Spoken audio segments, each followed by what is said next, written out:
Middle Tennessee's only primetime news. This is Fox 17 News at 9, your Code Red station. You, Katie, and Chris had a meeting with TBI today. Did you find out any new information? New information tonight as the search for 15-year-old Sebastian Rogers continues. His mother, father, and stepfather met with the TBI today about the missing teen. Fox 17 News' Caitlin Miller's now live at TBI headquarters over in East Nashville after speaking with all the parents involved. Yes, that's right. I spoke with Seth Rogers, which is Sebastian's biological father, along with Katie and Chris Proudfoot, which is Sebastian's mother and stepfather, today. Now, they gave us new insights into this investigation after speaking with TBI. We met with Seth Rogers today to get an update on the investigation. You, Katie, and Chris had a meeting with TBI today. Did you find out any new information? Not that I can discuss. Rogers says he still has hope that his son is alive. A concern Seth did raise is he recently found out DCS has been called to Katie and Chris Proudfoot's home in Hendersonville. That somebody somewhere dropped the ball because I was never informed. And I'm the biological father. I have joint legal, joint physical custody. Sebastian's stepfather, Chris Proudfoot, confirmed with us that DCS has been called to their home before, but adds all those cases are closed. He says the only active case with DCS is his missing case. Fox 17 News reached out to DCS for more information on these previous cases, but we have not heard back yet. I then asked Seth if any of the three parents are being investigated as potential suspects. The investigation is still ongoing. We wouldn't be cleared until the investigation's done. But currently, from my understanding, they don't have any information that would attach us to any wrongdoing. Katie and Chris Proudfoot left their home in Hendersonville for a few days and mentioned on Fox and Friends this morning why.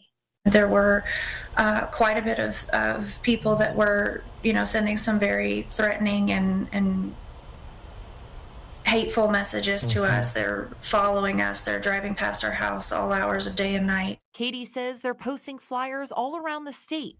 And Seth says that he's wearing his own billboard of Sebastian, all in hopes of bringing him home. The United Cajun Navy says that they can always use more volunteers. You can show up any morning at 10 a.m. at 90 Volunteer Drive in Hendersonville. Reporting live from East Nashville, I'm Caitlin Miller, Fox 17 News, your Code Red station. Thank you, Caitlin. An update tonight on Wednesday's father-son double drowning in Perry County. Police have now identified the two victims, 31-year-old Michael Ryan Tucker and his 4-year-old son, Michael Allen Tucker, were both pulled from the Tennessee River hours apart. Emergency crews used sonar equipment to assist in the recovery efforts in what's believed to be a fishing accident. Neither were wearing life jackets. The investigation remains active and ongoing. Have we ever vacated an entire board of a university before? New tonight, members of the State House follow the Senate passing a bill vacating the entire Board of Trustees at Tennessee State University here in Nashville. And hours after that, Governor Bill Lee signing that bill into law and then appoints an entirely new board. Now, this comes following complaints about critical financial decisions and a lack of oversight by the board at the university. Fox 17 News' Kylie Walker reports now with reaction from today's developments. The decision to vacate TSU's Board of Trustees has past and present students now speaking out. They, along with some Democratic lawmakers, feel that TSU is under attack, while House and Senate Republicans believe that this is a positive step forward, even though some may not see it that way. The optics of this are horrendous. A heated debate this morning as the House voted to vacate the entire board of TSU. If they can't manage it, then we need to find people who can. Going forward, a majority of the new board members would be appointed by Governor Lee. The move faced criticism today as past and current students spoke out, saying the change will adversely impact them. I believe that people who look like me or who have the best interest for me should represent my university. Why does something like that have to be said? Why does it take a student each and every time to say this is not what we want, and why hasn't it been heard? It all comes 7 months after the university president, Glenda Glover, announced her retirement for this spring. That means TSU's leadership team faces a complete overhaul. Now we're going to look at, we're having a new president of the university, and we're going to have an all new board. So the university is going to be at a disadvantage when fighting for the money that is due to us because we're losing institutional knowledge. Over the years, state and federal findings continue to show that the university is severely underfunded. Last year, TSU received a $250 million investment from the state. But today, Republicans blame the current board members for financial mismanagement. If there was any other institution who had had this measure of issues and mishandling and mismanagement, the state of Tennessee would demand that we've done something. Senate and House Republicans say a new board is needed to be structured in a way to put the pieces back together at TSU and stabilize financial status. Now, earlier tonight, we learned that Governor Bill Lee has already signed off on this bill. For now, near the state capitol, Kylie Walker, Fox 17 News, your Code Red station. Well, this all comes as two new state audits released this morning that some state lawmakers say solidified their decision, but TSU is standing firm, adamantly believing the state is overstepping. The Tennessee Comptroller's Office releasing a new audit and forensic report, 154 pages detailing financial transactions and management by the school from July 2019 to June 2023. The takeaway, the report produced no findings that TSU mismanaged funds, but it did deliver a lengthy list of shortcomings. When you get an audit that has 60 findings and 30 recommendations or whatever the numbers are, and you celebrate the fact that nothing, that there's a lot of mismanagement, but fortunately there's nothing illegal done, that speaks for itself. With both the House and Senate voting to remove and replace the TSU board, the university issued a statement saying, "This is unprecedented, unfortunate, and uncharted waters for any public university in the state.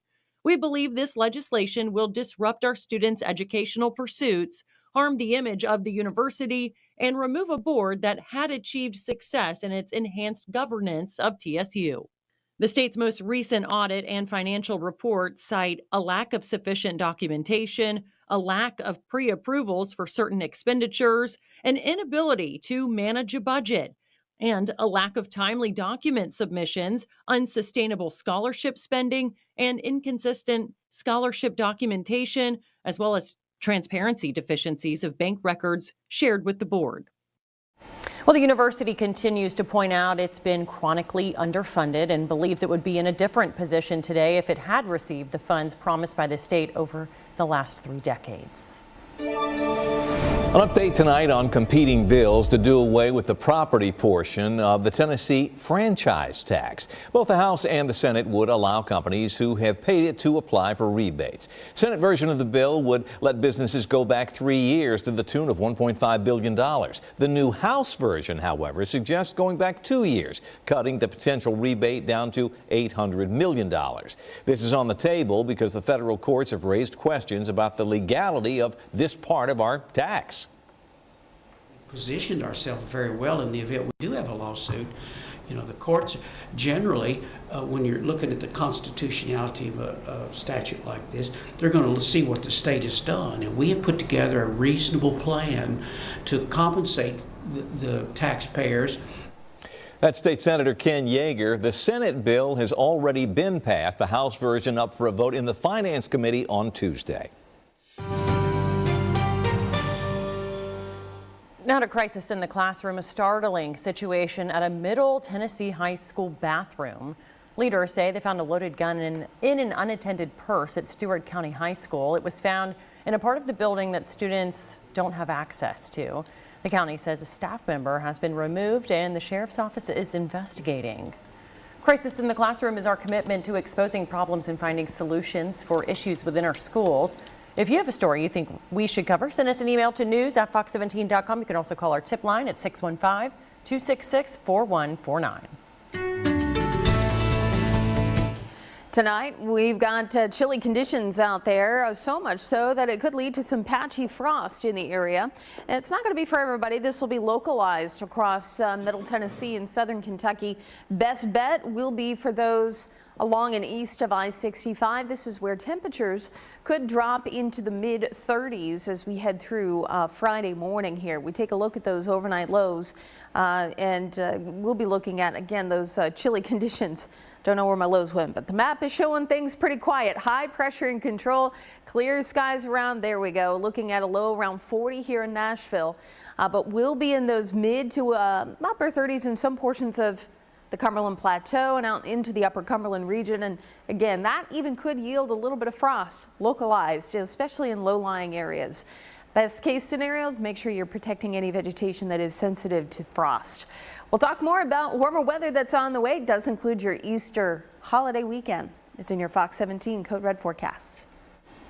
Thanks, Katie. Also ahead, all hands on deck tonight. How Uncle Sam and various government departments are helping Maryland reopen the port of Baltimore following this week's deadly bridge collapse. And Nashville on your favorite TV brands like Samsung, LG, TCL, and more. Plus, get up to 36 months free financing. It's Markdown Mania at Electronic Express. We make it happen. Update tonight is naval assets are now helping the U.S. Army Corps of Engineers develop a plan to reopen the port of Baltimore to ship traffic. As Fox News' Griff Jenkins shows us, this comes just one day after divers recovered the bodies of 2 victims from this week's deadly bridge collapse. Days after a ship strike caused a Baltimore bridge to collapse, parts of the structure remain in the Patapsco River. The Coast Guard says barges carrying cranes are making their way to the Francis Scott Key Bridge to begin the process of removing metal and concrete. Divers recovered the bodies of 2 victims on Wednesday and are expected to return to the site once the debris is cleared. This work is not going to take days. This work is not going to take weeks. We have a very long road ahead of us. Meanwhile, Maryland officials hope removing the debris will allow them to reopen the channel and once again move ships through the port. According to ship tracker Marine Traffic, at least 10 vessels have had to reroute to other ports in recent days, while Carnival Cruise Line says it is temporarily moving its Baltimore operations to Norfolk, Virginia, and bracing for a $10 million earnings loss this year. You know, the port's kind of the industrial heartbeat of Baltimore. You know, it's what puts the majority of the blue-collar workers in Baltimore to work. Transportation Secretary Pete Buttigieg met with shipping and supply chain partners on Thursday to come up with alternative plans for ships needing another place to dock. Maybe using the expeditionary fast transport that the military uses to deploy military units around the globe and force projection. Meanwhile, NTSB officials say a full investigation into the collision could take up to 2 years. In Baltimore Harbor, Griff Jenkins, Fox News. In the economy, mortgage rates heading down this week, offering home buyers some relief in terms of affordability. According to mortgage buyer Freddie Mac, the average rate on a 30-year mortgage is now at its lowest level in recent weeks, slipping down to 6.79%. The Mortgage Bankers Association expects those rates to ease around 6% by the end of the year. Meanwhile, borrowing costs on 15-year fixed-rate mortgages, which are popular among homeowners looking to refinance, also down with an average rate of 6.11%. Looking ahead, the Mid-State's largest water park has the Help Wanted sign out tonight as it is looking for people to fill key positions all summer long. National Shores is hosting a hiring fair on Saturday from 11 to 4 at the park in Donaldson, not far off Interstate 40. The company needs approximately 400 seasonal workers. Every candidate who completes an interview, the company says, will receive a one-day water park pass that will be valid in May. We're trending in that direction, like get us there. I know. It's kind of amazing that we're talking about 80 degrees for Easter Sunday. Okay. Well above average for this time. I mean, that's warm. It is. We got to take the winds where we get them. That's right. Exactly. We are looking okay tonight, too. A little on the cool side as we head into tomorrow morning. Patchy frost for some, but not for all. Again, that best area is going to be to the east of I-65. So as we head through the overnight, we'll look at, I'd say, temperatures in the mid-30s in that area. Another pretty shot here from our South Nashville camera. I love those twinkling lights of downtown on a nice cool evening, and that's what we've got going on for tonight. Those sunny days will continue for us. Temperatures are really going to kick it up a notch here as we go into Friday, more so into Saturday, Sunday. And later on, too, we're going to be talking about the potential for some thunderstorms as we head into next week. We'll start off with that Easter Sunday forecast, right around 80 degrees, beautiful afternoon. A partly to mostly cloudy sky for the day, but should stay dry. We don't see rain until Monday of next week. Sunshine for tomorrow. Temperature around 58 at 10 o'clock, up to about 70 by 2. And looking to stay in those low 70s as we head through the afternoon. Not much in the way of cloud cover as we go through early Friday morning. We'll take you through the afternoon. Again, still looking at maybe a few clouds by the evening. Other than that, keeping skies partly cloudy all the way through Saturday morning. Saturday afternoon, same thing, staying quiet all the way into Sunday. Front stays to our north. It keeps our rain chances away, and we'll look at dry conditions through Sunday afternoon, Sunday evening, and into Monday. So then we get into early next week. We are looking at the potential for some showers and thunderstorms.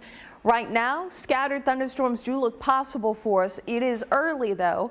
There are some signals that we could find some strong activity, but it's too soon for specifics right now. In fact, models are not in agreement with timing and placement on where we may see these strong storms. So until we know a little bit more, we're going to hold off on calling a code red day or completely buying into the fact that we're looking at severe weather.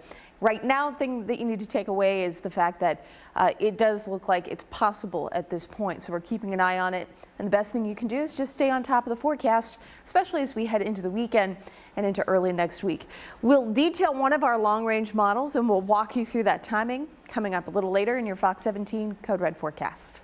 I'm Kayla Gaskins in Washington. Coming up, we'll take a look at a newly introduced bill meant to address one of the top concerns about the border crisis.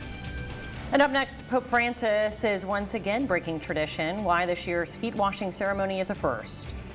I'm Fox 17 News anchor Jennifer Waddell. Glad to be here for you. Hope you're having a great night. I know Easter's just around the corner, and experts say spending this year will be one for the record books. Not necessarily because that our company's goal is to wash every widow's house in Nashville for free. To help us, visit brownspressurewashing.com and click on Wash a Widow's House.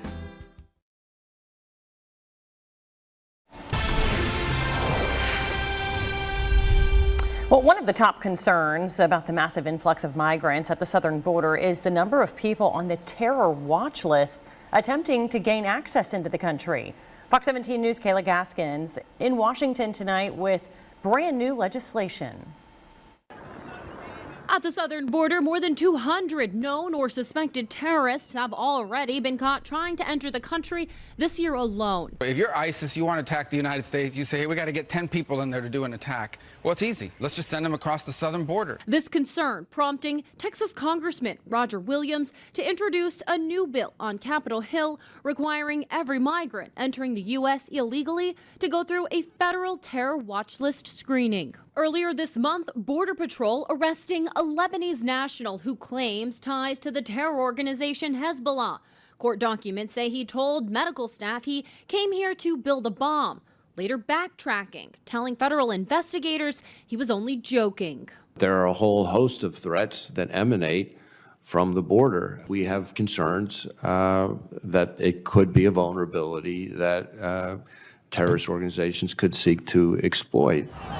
This week, Texas authorities charging 9 migrants who stormed the border in El Paso last week with assault for attacking the National Guard troops stationed there. For the third consecutive year, Border Patrol is on track to apprehend 2 million migrants. However, it's the 140,000 known gotaways from the past few months that worry U.S. Border Patrol Chief Jason Owens. That is what keeps us up at night. That is a national security threat. Border security is a big piece of national security. And if we don't know who is coming into our country and we don't know what their intent is, that is a threat. House Republicans impeached Homeland Security Secretary Alejandro Mayorkas over his handling of the border crisis last month. On Thursday, Speaker Mike Johnson informed Senate Majority Leader Chuck Schumer the impeachment articles will be sent to the Senate on April 10th. I'm Kayla Gaskins reporting. Making news around the world tonight, Pope Francis showing humility, leading by example. Today, the pontiff washed the feet of 12 inmates at an all-women prison in Rome. The ceremony is meant to mark Holy Thursday, which commemorates the biblical account of the Last Supper when Jesus washed the feet of his 12 disciples. This is the first year that this ceremony is featuring women only. Francis revolutionized this practice back in 2013 when he changed the rules so that women and people of different faiths could be included. This comes as the Catholic Church explores better ways to include women in church ministry and leadership. Church on Sundays, is it still a lasting tradition in America? What a new Gallup poll reveals next. And making the law make sense, the effort underway to expand your right to make a citizen's arrest. And the total solar eclipse less than 2 weeks ago to go, and some folks on 36 months free financing. It's Markdown Mania at Electronic Express. We make it happen. This Fox 17 newscast is sponsored by B.F. Myers Furniture. New tonight, a bill expanding your power in Tennessee to make a citizen's arrest. Right now, it is illegal in our state for a private citizen to use a gun to hold a violent criminal until police arrive. But it may not be illegal much longer in spite of objections from law enforcement. In most cases, if a violent criminal gets arrested in Tennessee, it's a police officer doing the honors. State law allows regular citizens to make arrests like this, but there are limits that make it impractical. Current law does allow a citizen's arrest, but it only allows for this for people who are physically stronger than their attacker, as it allows to use physical force but explicitly does not allow for a firearm to be displayed. State Senator Frank Nicely of Strawberry Plains is sponsoring a bill clarifying what he says is common sense. Essentially, that your ability to hold someone for police shouldn't hinge on whether you're stronger than they are. But the State Department of Safety and Homeland Security is firmly against this bill. For something that we believe is already covered under current law in the self-defense statute, we just do not see a need to complicate this and create this potentially dangerous situation for someone. Tennessee District Attorney General's Conference opposes the bill too. They see it as potentially problematic, especially in big cities like Nashville. This could create a scenario where law enforcement shows up with two rival gangs or gang groups having each pulled their weapon, each saying the other is committing a crime, and each being able to successfully defend even the use of deadly force against each other.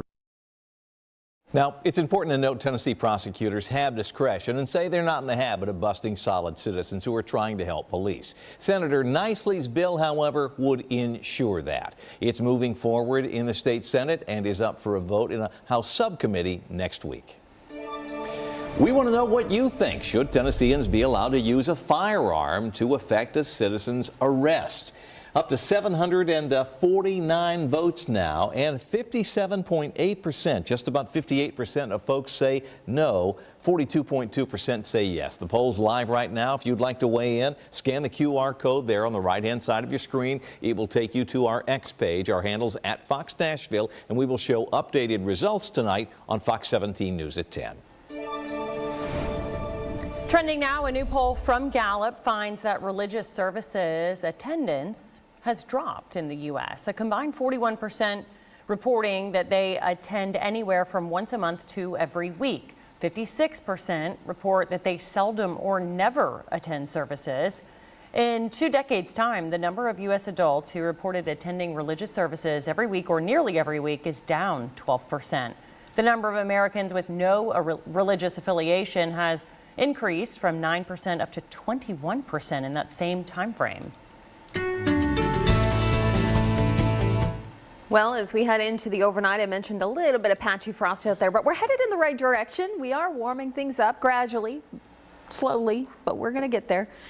Things looking quiet, though, from our Metro Center shot pretty this evening here again with Mainly clear skies expected through the overnight hours. Radar is quiet as well as we take a look across the eastern half of the U.S. Really not much to talk about here in Tennessee, but in New England, they've been really up and down the Delmar Peninsula and megalopolis, if you will. We've been looking at quite a bit of rain up and down the eastern seaboard. In fact, it delayed a few opening day games. I know the Mets game was delayed and the Phillies Braves game was also postponed until tomorrow. As we take a look here, am I on screen? I can't see myself on screen. I don't know if I'm on screen or not, or what's going on. I don't know, but either my computers have got gremlins or something else is going on. Our temperatures right now sitting in the low 50s. We're looking at temperature around 51 or 56 here in Nashville. If you can see me, hi, I can't see myself. So there we go. Now I can see myself. I don't know what that was. We'll talk more about the chance for thunderstorms as we head into next week. That's coming up.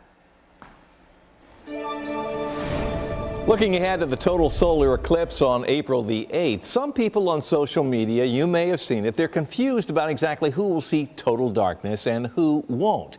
Fox 17 Code Red meteorologist Brett Luna tonight shedding some light on the issue. Well, the answer is it really just depends on where you're at. If you're within the path of totality, this is a total solar eclipse. If you're outside the path of totality, this is a partial solar eclipse. A total solar eclipse occurs when the moon passes between the sun and earth, directly lining up. It totally blocks the face of the sun and the sky gets a lot darker. Unfortunately, no one in our viewing area here in Middle Tennessee or Southern Kentucky is getting a total solar eclipse. We'll be getting a partial solar eclipse. A partial solar eclipse means the moon is still passing between the sun and earth, but they're not going to directly line up. It'll be just a little offset, so we'll be seeing more of a crescent-looking shape. We'll get between about 90 to 95% coverage for our area at the peak. This means that 90 to 95% of the sun will be covered. Even though it's only a 5 to 10% difference, it won't be near as impressive as what's happening in the path of totality. Folks in the path of totality are the only ones that'll get a great view of this. Here in Nashville, the eclipse will start around 12:44 p.m. on April 8th. We'll hit maximum coverage, which is about 95% coverage, around 2:03 p.m. For Nashville, this partial solar eclipse is going to end at 3:20 p.m. We're not too far from the path of totality, so if you're up for driving 2 or 3 hours, you can head to somewhere like Paducah, Kentucky, or Carbondale, Illinois. Both are in the path of totality. Reporting in Nashville, Brett Luna, Fox 17 News, your Code Red station.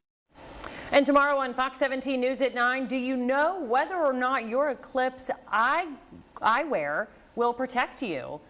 We'll show you the key things to look for and know if yours are safe. Right now, we've got breaking news in South Nashville. Metro Police say they have arrested 22-year-old David Bush in Antioch for a violent road rage shooting that happened this morning.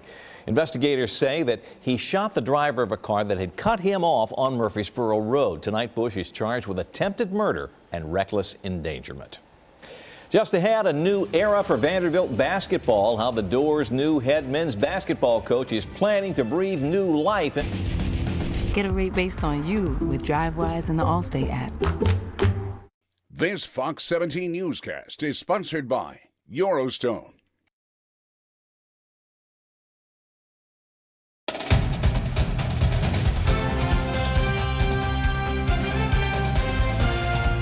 In sports tonight, Vandy's men's basketball team hasn't made it to the NCAA tournament since 2017, but university leaders are hoping a new head coach will help to change that. Vanderbilt officially introducing Mark Byington as their brand new head coach today at Memorial Gymnasium.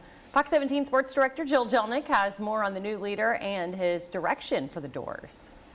Vanderbilt Athletic Director Candace Story-Lee said when she was looking for her next leader for the Vanderbilt men's basketball team, she was looking for the right fit. And she believes she found that fit with head coach Mark Byington. Byington coming from a James Madison program that just knocked off Wisconsin last week in the first round of the NCAA tournament. Byington says he's excited to start building his roster here at Vanderbilt, and it's going to be an easy sell. He says he's going to tell players not only will they get a top education here at Vanderbilt, but they'll also be playing in the best conference in the country and living in the best city. You know, Candace has reiterated, Vanderbilt's committed, and they want to be successful, and that matches my vision. That matches everything that's going on. If they're scared of a challenge, it's in the right spot for them. And if they're scared to compete, it's not the right spot for them. But there are players out there who want to be here, who are good students, great basketball players, and we're going to find them and get them here. 20-win campaigns, and he's looking to do the same here at Vanderbilt. It starts with the people, and it's the players, it's the coaches, the assistant coaches, it's the administration, it's the fans. It's the fans believing that we are going to be good. And, you know, the places I've been before, we've built a culture very quickly. And sometimes the culture didn't take place on the scoreboard immediately, but we could see the process of it working, and it eventually came. Byington says he has a lot of work ahead of him, and it all starts right now. He says his first priority is getting to know the players that are already on the team. He wants to continue to build those relationships. He's met several of them already and wants to hone in on the players that are already here on campus before he continues to build out his roster. Reporting from Vanderbilt University, Jill Jelnick, Fox 17 Sports, your Code Red station. Coming up, more on the potential for thunderstorms, maybe some strong thunderstorms as we head into next week. Visit brownspressurewashing.com and click on Wash a Widow's House. This Fox 17 This Morning newscast is sponsored by Electronic Express. We make it happen.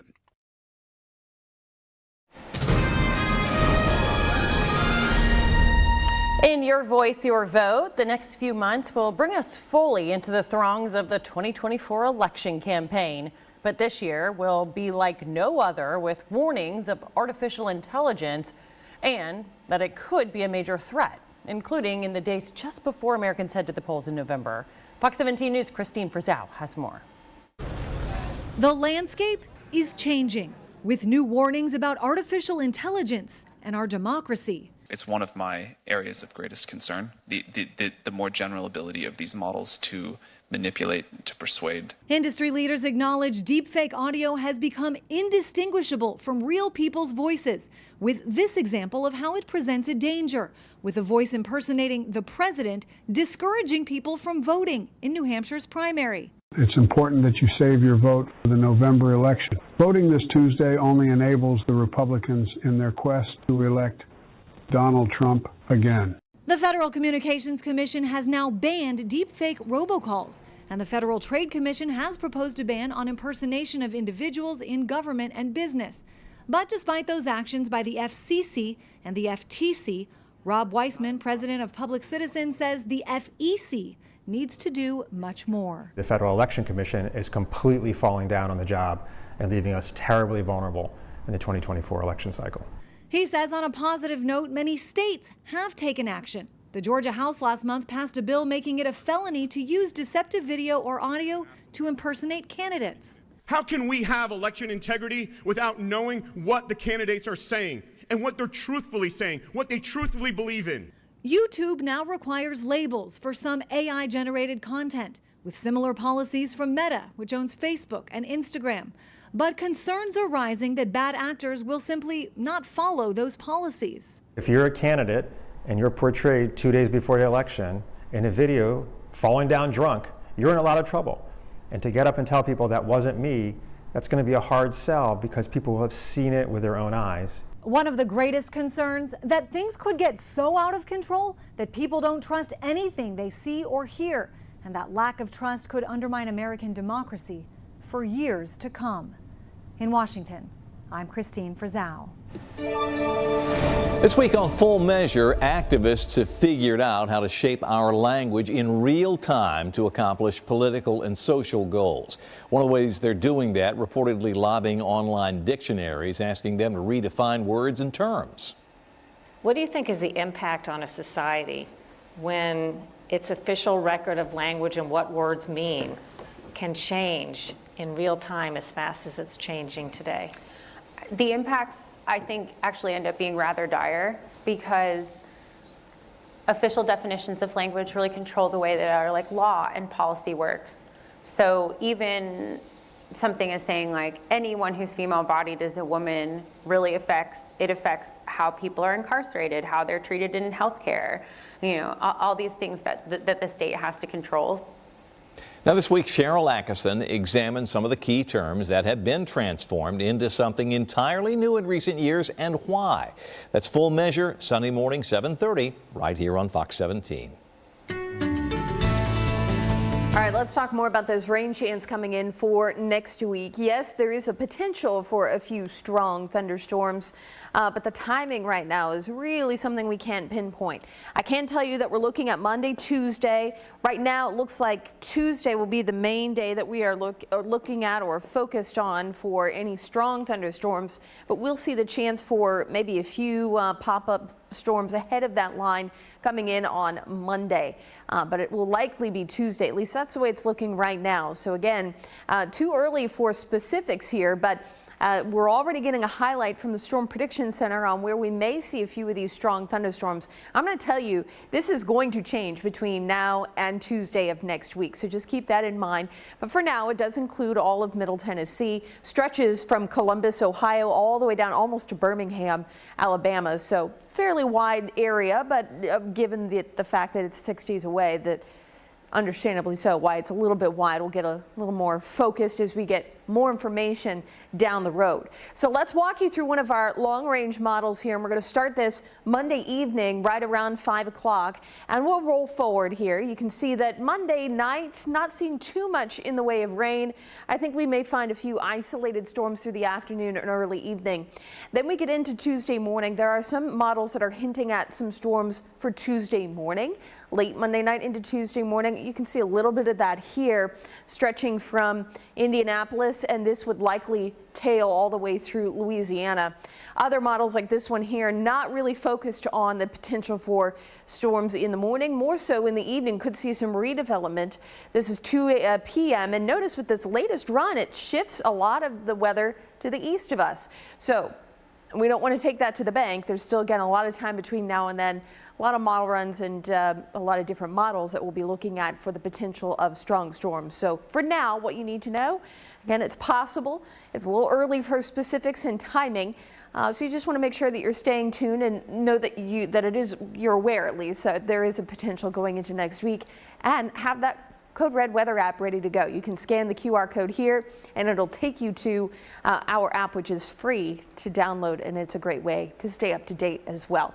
I forgot to move my Easter. I know Easter is on Sunday, but temperatures here will be around 80 for Easter Sunday, Monday, and then going into next week, a little bit cooler weather moving in for Wednesday and Thursday.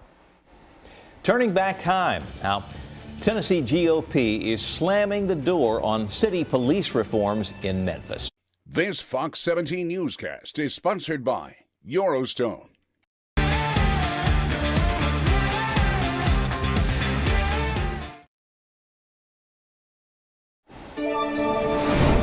Tonight, Governor Lee signing into law a bill that will repeal several recently passed police reforms down in Memphis. City leaders there approved ordinances after the beating death of Tyree Nichols at the hands of police officers following a traffic stop last year. This is video of that attack. Now, among the laws voided, a measure that would keep officers from stopping someone for a minor violation like a broken taillight. Governor Lee backing GOP lawmakers who said while tragic, the Nichols case should not limit how police conduct traffic stops. How about the Sun Chips, offering you a chance to win a free bag of special chips, but only if you take your eyes off the upcoming eclipse. The Chips brand releasing a solar eclipse edition bag, which features pineapple habanero and black bean spicy Gouda flavored chips, but limited edition flavors will only be available for the estimated average duration of the eclipse, which is approximately 4 minutes and 27 seconds.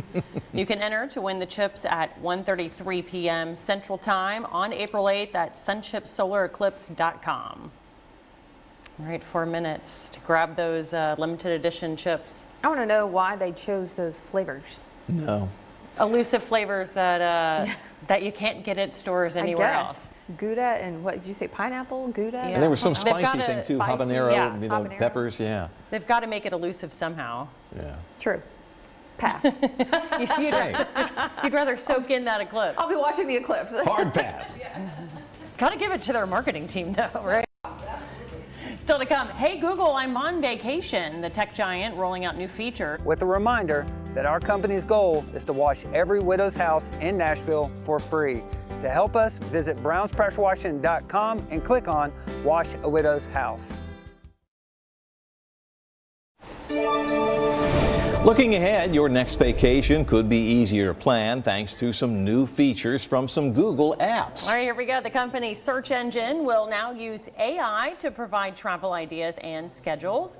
The feature is currently available for users to test Google's search labs. Google Maps also getting an update on its recommendations with lists of places to go when searching a city. Now, this app will provide various lists for restaurants that are in that area. The company's also planning to give you the ability to share links with other people on social media. I'm Janae Bowens in Arlington, Virginia, with a look at the causes and ramifications of rising gas prices.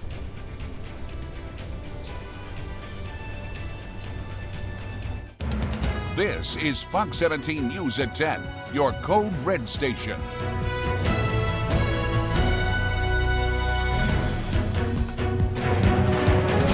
We begin tonight with breaking news in Antioch, where Metro Police have just arrested 22-year-old David Bush in connection with a violent road rage shooting this morning.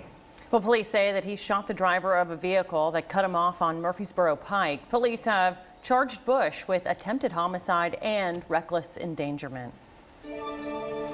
I don't feel whole anymore.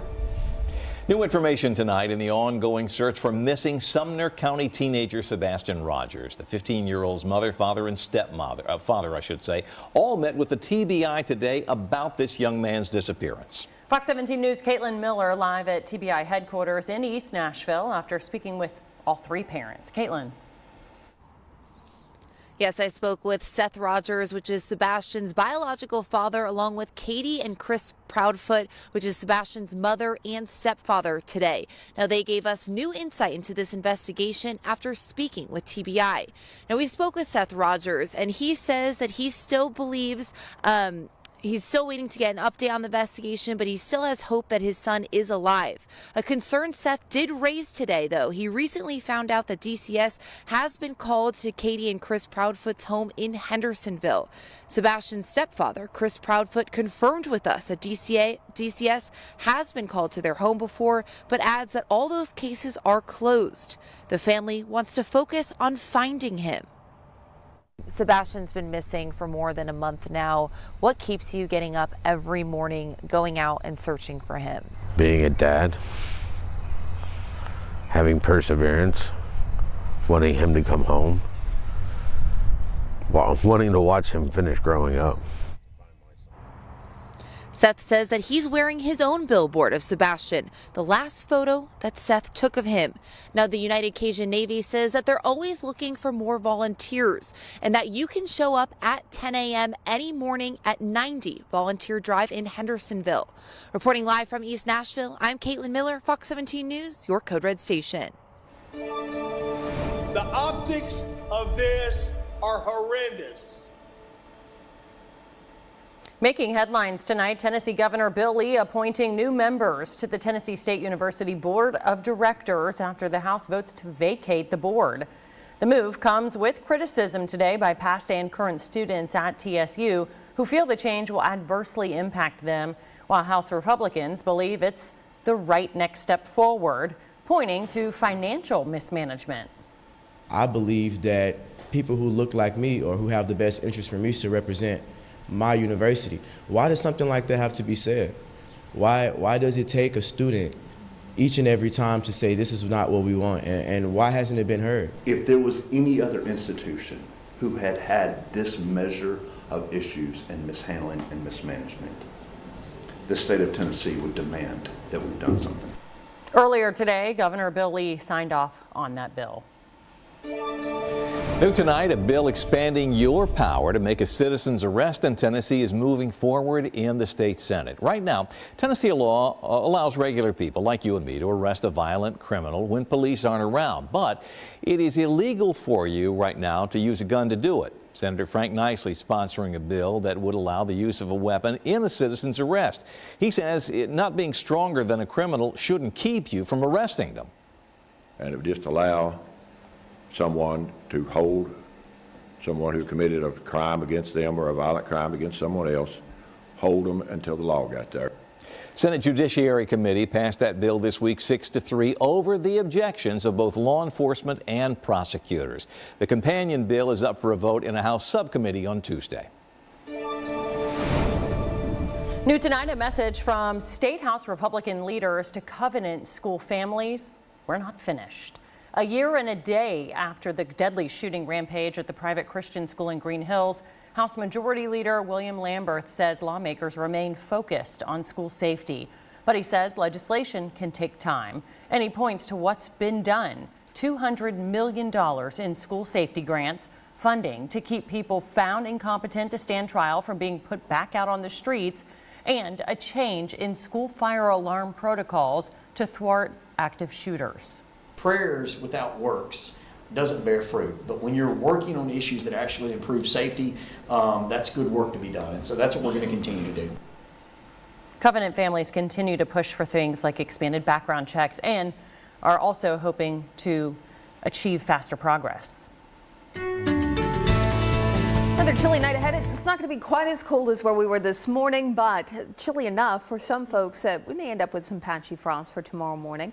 That will likely be localized, low-lying areas, and mainly east of I-65. So I've circled the area where I think the best chance of some of this frost will be. This is where we will likely see temperatures in those mid-30s.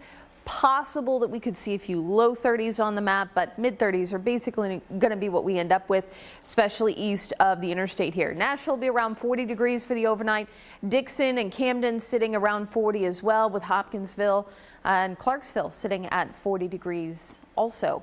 For the evening hours here, things are nice and quiet with the radar showing not a drop of rain. A nice dry spell shaping up for us for the next couple of days. Through the morning hours, we will see those temperatures again start off in those upper 30s to around 40, up to 49 quickly by 9 a.m. We're in for a warmer afternoon. We'll talk about how Easter Sunday is looking coming up. This week on Full Measure, activists have figured out how to shape our language in real time and accomplish political or social goals in doing so. One of the ways they do this, reportedly by lobbying online dictionaries to redefine words and terms. What do you think is the impact on a society when its official record of language and what words mean can change in real time as fast as it's changing today? The impacts, I think, actually end up being rather dire, because official definitions of language really control the way that our law and policy works. So even something as saying like anyone who's female-bodied is a woman really affects how people are incarcerated, how they're treated in healthcare, all these things that the state has to control. This week on Full Measure, our Cheryl Atkinson examines some key terms that have been transformed into something entirely new in recent years and why. That's coming up Sunday morning, 7:30, right here on Fox 17. Still to come tonight, battling the crisis in different ways. The unique border problems patrol agents are facing in New Mexico. And almost 2/3 of fourth graders in our country struggle to read at grade level. And that's why Fox 17 and our parent company, Sinclair Broadcasting, are partnering with RIF Reading. Celebratory gunfire. The Big Bang Theory. Tomorrow at 6 on Fox 17. This Fox 17 newscast is sponsored by Tennessee Home Buyers.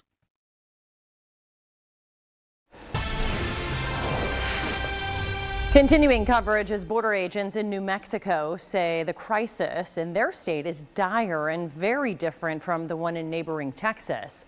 As Fox News' Casey Stegall reports, rather than turning themselves into border patrol like in other states, migrants crossing into New Mexico are purposefully avoiding agents altogether.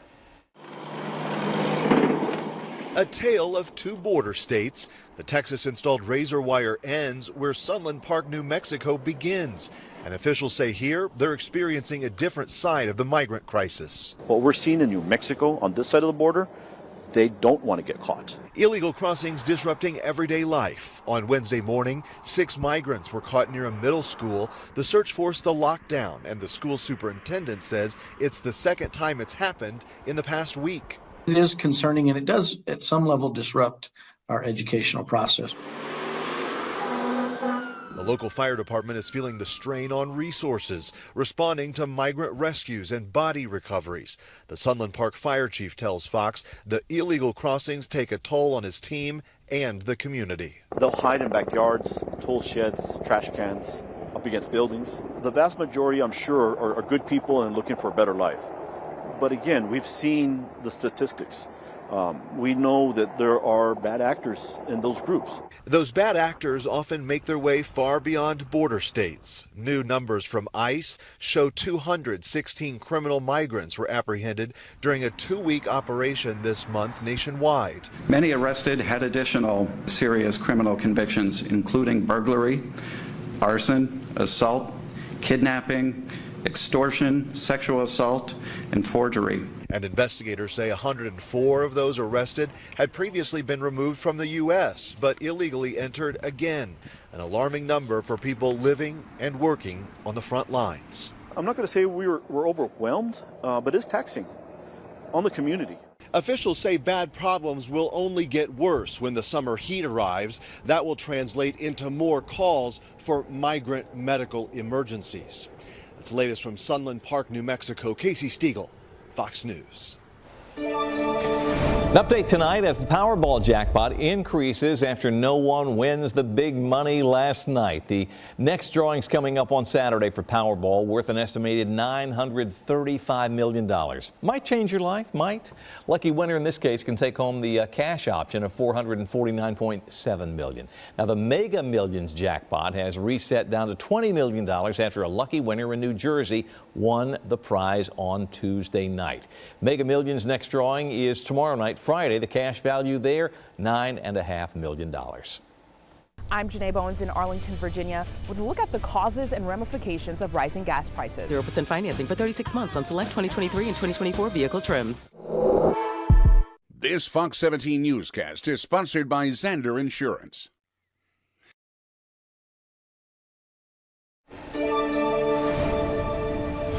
Earlier in our newscast, we told you about our X poll up and running, asking the question, should Tennesseans be allowed to use a firearm during a citizen's arrest? And so far, we've had a little over 800 votes that have come in. 57.6% of respondents say no.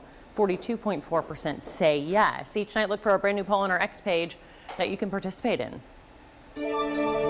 In the economy tonight, get ready to dig a little deeper at the gas pump all over. Prices could soon be back to $4 a gallon for the first time in 2 years. And as Fox 17 News' Janae Bowens reports, it's unwelcome news for the White House and the Federal Reserve, which is working to reduce inflation. Rising gas prices are top of mind for Americans across the country. Extra $50-$60 a week on gas that we didn't have to spend before. I don't like it. It's a little bit more expensive than I'd like to pay. Like if you're just earning like $15 per hour, like your whole day is just for a gas. The current average Thursday for a gallon of regular is $3.54. That's 43 cents higher than it was on January 1st. Gasoline prices always rise every spring. This is what they always do. We're making the transition over to cleaner, more expensive blends of gasoline that are required by the EPA for the warmer weather. Refinery production slowed down, increasing consumer demand as the weather warms up, and global supply issues all contribute to the spike. The uncertainty in the Middle East, something could develop there that eventually pushes prices over $4. An unexpected hurricane or refinery outage could push prices up too. Gas prices are rising as Washington is battling inflation. The spike threatening to complicate matters both politically and policy-wise. With gas prices now being slightly inflationary, it may be one of the pieces of data that the Fed may be looking at for the timing of potentially when they may start lowering interest rates. Rising gas prices in the middle of a tight presidential campaign, not something President Joe Biden wants to be facing as he battles slumping approval ratings. An Economist YouGov poll out this week shows 60% of Americans disapprove of Biden's handling of inflation. And some drivers told me gas prices may have an impact on who they vote for in November. I would hope that that's something on the agenda. We're thinking about the economy. Now, Biden could catch a break on the issue down the road. The gas experts we spoke with expect prices to drop after the summer travel season. But how much they drop could play into voters' thinking on Election Day. I'm Janae Bowens reporting. Well, get this, as people across America getting excited to view the total solar eclipse next month, some couples want to make it a part of their love story. On April 8th, the moon will pass between the sun and the earth, completely blocking the face of the sun just before the skies go dark. Nearly 300 couples from 22 different states will exchange vows in a mass wedding ceremony. It's happening in Russelville, Arkansas, Organizer Rodney Williams calls it a once-in-a-lifetime experience. I think just seeing the smiling faces and hopefully seeing stars and just being a part of that is going to make me happy. It's happening at Russelville, hosting its total eclipse of the heart. Play on words there, festival to celebrate the eclipse. The wedding officiant, decorations, flowers, the wedding cake, and all of that will be provided at no cost to the brides and grooms. Let's hope for clear conditions on that day. It's all dependent on the weather. And yeah, I'm sweating a little right now. I'm not gonna lie. There's something a little too soon to know and where and what, but something's cooking over some part of the country, I think, on April 8th. So we'll keep our eye on it, of course. We take a look here the next couple of days. Things are looking great. Sunny conditions. Temperatures will be climbing close to 80 as we head towards the afternoon. Storms are possible as we head into next week. We're looking at Monday and into Tuesday. Easter Sunday, we'll see increasing clouds, partly to mostly cloudy skies, but a very warm afternoon. Right around 58 here for Friday at 10 a.m. We're up to about 70 by 2 and low 70s for the afternoon hours with a couple clouds that'll be around, but generally looking at mainly clear skies. So we take you through tomorrow. You can see the future track not finding much in the way of rain, or I should say cloud cover. Cloud cover will be, I'd say partly cloudy as we go through the overnight into early Saturday. Saturday is dry. Notice Saturday night into Sunday, we have this frontal boundary that's to our north. It's going to help keep rain chances away, but it will keep cloud cover nearby. So I do think partly to mostly cloudy skies will be the likely story for us for Easter Sunday. As we head into Sunday evening, early Monday, still quiet at this point, but the storm system that we're watching will be brewing out west, and this will eventually move our way, bringing us a chance for thunderstorms. So what we need to know right now, the chance is there. It is possible. Right now, Tuesday looks to be the timing. May see some showers and storms Tuesday morning, early Tuesday morning, and then we may see some redevelop for Tuesday afternoon. But it's really just a little too soon right now to nail down specifics and specific timing. So at this point, the best thing you can do is just stay tuned to the future forecasts over the next couple of days. Storm Prediction Center has gone ahead and circled a pretty large area stretching from Columbus down to about Birmingham. And in between here, of course, all of Middle Tennessee and Southern Kentucky. So we'll be watching this. Likely, I would say wind and hail is possible in some parts of the area with this system. I think tornadoes could be involved as well. But again, as far as specific threats go and timing, we'll keep an eye on it and have a better idea as we head through the weekend. So be sure to stay tuned. Here's a look at your 7-day forecast. We're in those 70s as we head through Friday and Saturday, 80s for Sunday and Monday of next week. We do cool down for Wednesday and Thursday. Just ahead, a new air Sportage LX for $279 a month. This Fox 17 newscast is sponsored by the Nashville Predators.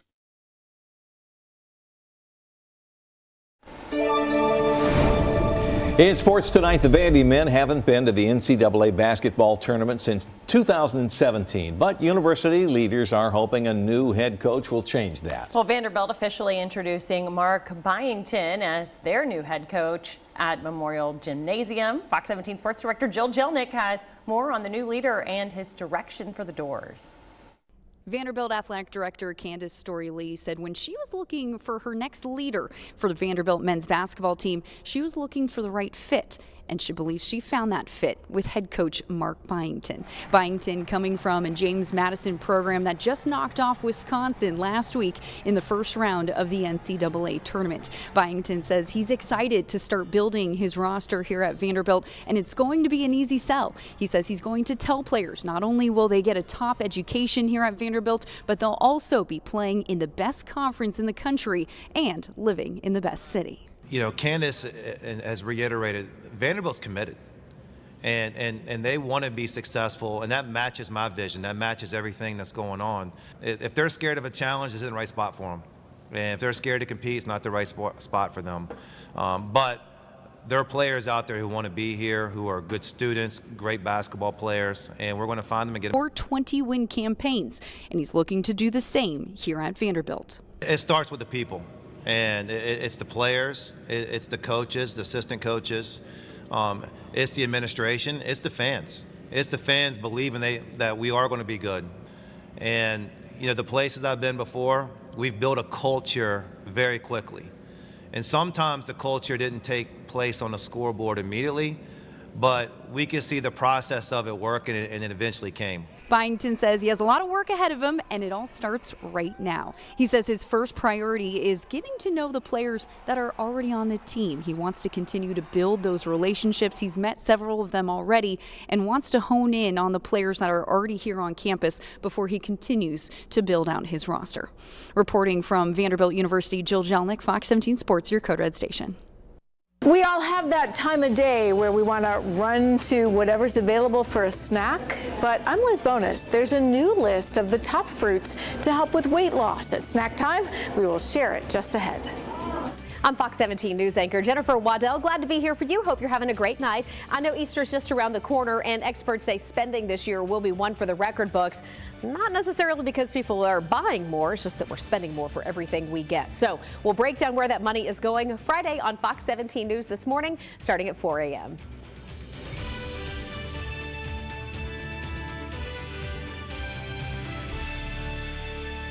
Just got better. Now choose 2 wraps for breakfast or 2 hand-breaded chicken wraps for lunch or dinner. Morning to night, get 2 wraps, $5. Hardee's, goodness in the making. Weather Window, presented by the National Weather Desk. This is some Virga in Abilene, Texas. That's when precipitation falling from the clouds evaporates before reaching the ground. This stuff almost made it. A crane poses under Wednesday's setting moon in Gulf Shores, Alabama. The 4 feet of snow that fell just this month in Montana has Big Sky's Lone Peak looking as majestic and cold as ever. And the Northern Lights made a faint appearance in Fairbanks last night. For more content like this, follow the National Weather Desk on Instagram. You can see more stories like this every weekday morning on the National Weather Desk. It starts at 8 a.m. on our sister station, MyTV 30. In health news tonight, snacking on fruit throughout your day may actually help you with your spring shape-up plan. I'm listening. Fox 17 medical reporter Liz Bonus shows us how a few might even help with weight loss. Hey there, everybody. You know, the most likely time of day that we crave a snack is usually 2 to 4 in the afternoon. May have you perhaps stopping by your office cafe, or if you're not lucky to have one of those, it might have you hitting the traditional snacks. But there is a new list out of something that might make a difference. You could delay that snack time, maybe 30, 45 minutes, with the right fruits for weight loss. If it's the color orange, I'll probably eat it. Topping the list, as Ethan Sorensen knows, think citrus. He came by Ohio's Madison's at Findlay Market to pick up a few faves. We got blood oranges and then also navel oranges. Oranges, grapefruits, and lemons, all great for weight loss. They're juicy and really satisfying. A few others that make the list, kiwis and apples. Apples are high in fiber, so when you eat apples, you feel a little more satisfied. Then think berries this time of year. A lot of the berries have antioxidants, which are good. Strawberries and blueberries are low in calories and satisfying to the sweet tooth. We did get strawberries, but that's for my girlfriend. Finally, don't forget that avocados are also a fruit. Research links them to less belly fat. All of these, of course, just a good balance to at least 5 to 9 servings of fruits and vegetables each day. We sell a lot of fruits and vegetables at Madison's, but what's coming in season now mostly is like your lettuces, spinach, baby kale, stuff that can tolerate the cooler weather. Now, just in case you're wondering if fruits and vegetables are not your thing, a snack is 200 calories or less. So banana, maybe 100 calories, but something like this, you can simply pick up the back, look at the back, and see if you can find that 200 or less calorie snack. With your health news, I'm Liz Bonus reporting. A lot of times, too, those bags will say 2.5 servings. Yeah, 200 calories and with there's 2.5 nothing servings. in there. Yeah, exactly. It's like you're kidding. Yeah.